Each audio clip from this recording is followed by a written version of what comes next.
Olá, pessoal, tudo bem? Quero falar com vocês hoje sobre os poliedros, tá? A gente está dando seguimento, então, ao conteúdo de geometria. Já falamos sobre os polígonos, que vocês já conheciam. Já falamos sobre ângulos. Já falamos sobre os lados, que definem o tipo de polígono, né? Falamos um pouco sobre triângulos também, especificamente, definindo características. E agora eu quero então conversar com vocês sobre poliedros.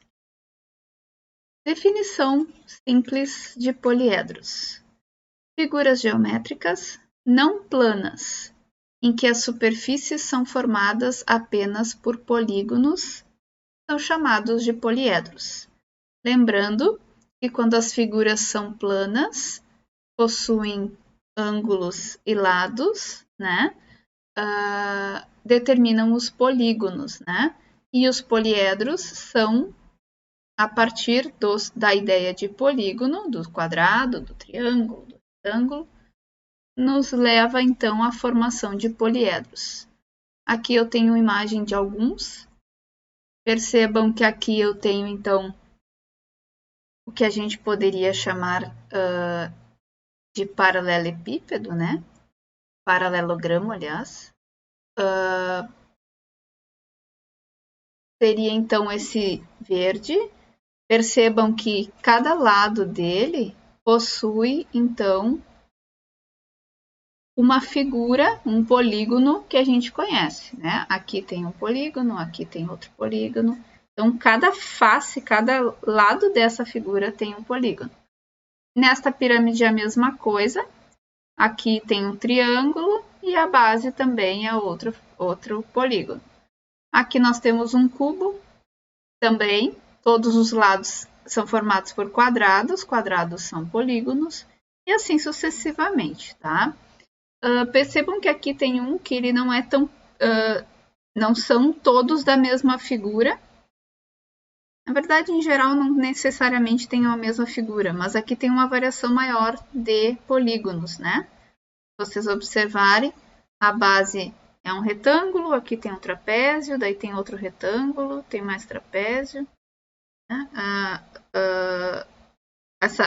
Essa parte de cima poderia até ser um quadrado, dependendo da figura. Então, existe a variação desde que seja polígonos, tá?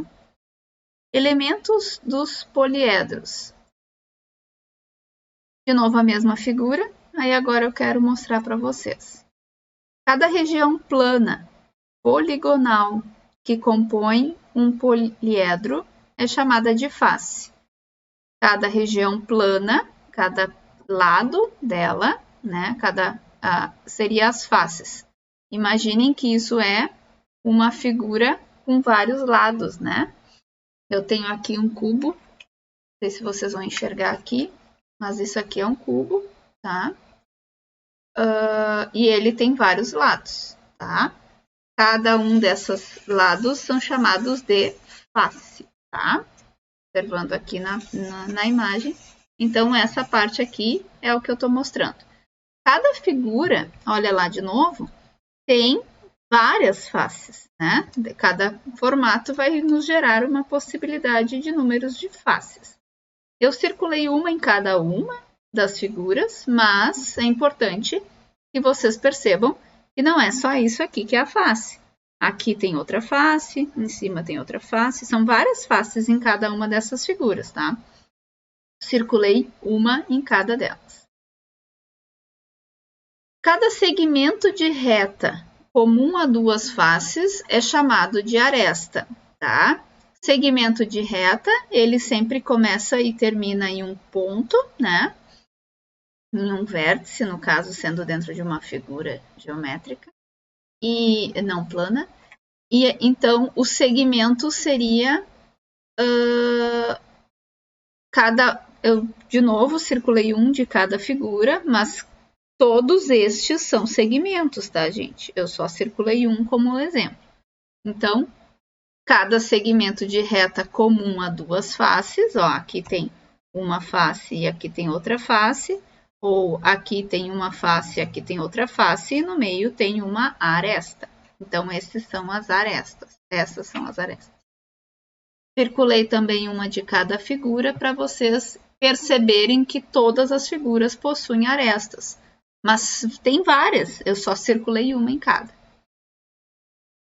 Seguindo, então, cada ponto onde se encontram 3 ou mais arestas é chamado de vértice. De novo, eu circulei um único ponto em cada figura, mas temos vários pontos. Portanto, uma figura geométrica não plana possui inúmeros vértices. Isso vai depender de quantos lados, da proporção, né, de que figura, de que polígono forma o lado e assim por diante, tá? Aqui, então, definindo pelas cores, né, eu botei aqui em verde, então, as faces, em laranja, as arestas e em amarelo, os vértices. Prismas e pirâmides, tá? Dentro da ideia de poliedro, existe classificação, existe características que diferenciam um item um do outro, tá? O prisma. O prisma é um poliedro que possui duas faces iguais e paralelas. Então, um poliedro que possui duas faces iguais e paralelas é chamado de prisma. Como assim? Olhem aqui comigo, ó. Eu vou mostrar aqui, então, os elementos do prisma para vocês entenderem melhor.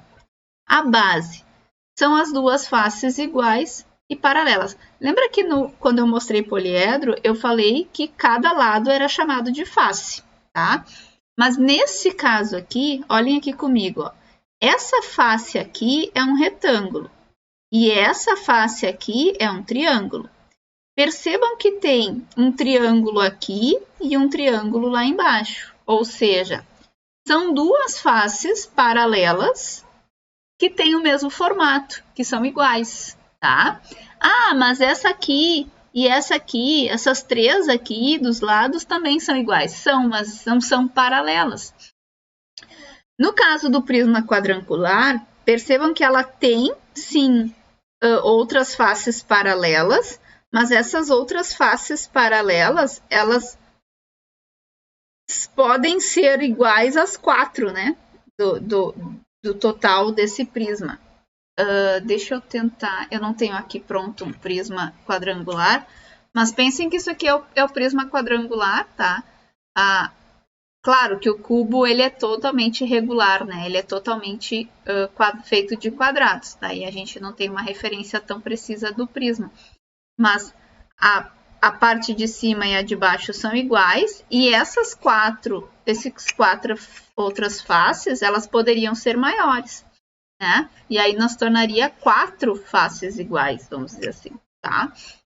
Então, para ser um prisma, sempre vai ter duas faces paralelas iguais, e as outras faces vai variar conforme o formato dessas duas faces.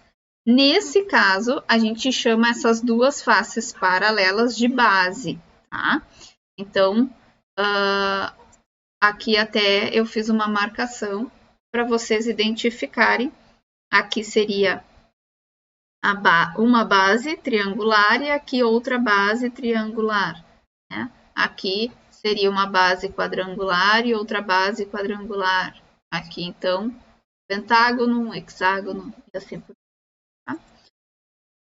Face lateral seria, então, as outras faces, os outros lados da figura, né? E que é formada por um polígono, porque para ser um poliedro tem que ser um polígono também. E esse polígono compõe os lados da figura, tá? Percebam que vai ser mais, né? É impossível que seja apenas duas faces laterais. Não existe figura, não existe prisma composto por apenas duas faces laterais. Tem as bases, né? Em cima e embaixo as mesmas medidas, mas aí os outros lados não tem como ser só dois, né? Então, é uma característica que faz a gente identificar melhor. Aqui eu coloquei então as setas para identificar as faces. De novo, eu coloquei numa face só, tá, gente? Mas, por exemplo, nessa primeira figura, existe 3 faces laterais. Nessa segunda figura, possui 4 faces laterais. Na terceira, são 5 faces laterais. E aqui na última, são 6 faces laterais, tá? A aresta continua, então, sendo um segmento comum a 2 faces. Então, cada traço que define o formato dos polígonos é uma aresta, né? Então, cada lado do polígono que forma esse poliedro, esse prisma, ele vai ser chamado de aresta, e o vértice vai ser todos os pontos que ligam, então, 3 ou mais arestas, tá? Em todas as figuras, possui vértices que ligam as arestas, tá? Aqui, então, falando em pirâmide. Um poliedro que possui apenas uma face especial e as demais faces triangulares é chamado de pirâmide. Todos vocês já viram uma pirâmide, né? E sabem que ela tem uma base e o formato dela geralmente nos leva a uma ponta, ó, que faz encontro, então, aos lados, né? Olhem aqui alguns modelos de pirâmide. Essa aqui, por exemplo, é uma pirâmide triangular, porque a base dela é triangular. Então, todos os lados dessa pirâmide são triângulos. Nesse caso, a base é quadrada e os lados triangulares. Todas vão ser triangulares os lados, tá? O que vai variar na pirâmide é a base, tá? Então, elementos da pirâmide. A base, como eu já falei, que pode variar, né? Face lateral é sempre triangular. Quando se fala em pirâmide, a face lateral é sempre triangular, nunca muda. A aresta, de novo, são os segmentos, né, que definem o polígono, que definem os lados da pirâmide, e é sempre comum a 2 faces. E o vértice é uma característica especial da pirâmide, possui um único vértice que não pertence à base. Então, o vértice, toda a pirâmide ela vai ter o topo dela com um vértice que não é vértice da base, né? Isso é uma característica e é único, é só ele que não faz parte da base, tá? São tudo características que eu queria mostrar para vocês, certo? E na próxima aula a gente vai conversar sobre isso, inclusive fazer uma atividade identificando essas informações que a gente fez, né? Espero que vocês consigam aplicar. Eu creio que tendo material de consulta vai ser bem tranquilo. E qualquer coisa a gente está aí para esclarecer dúvidas se houver, tá? Um abraço então a todos e até a próxima aula.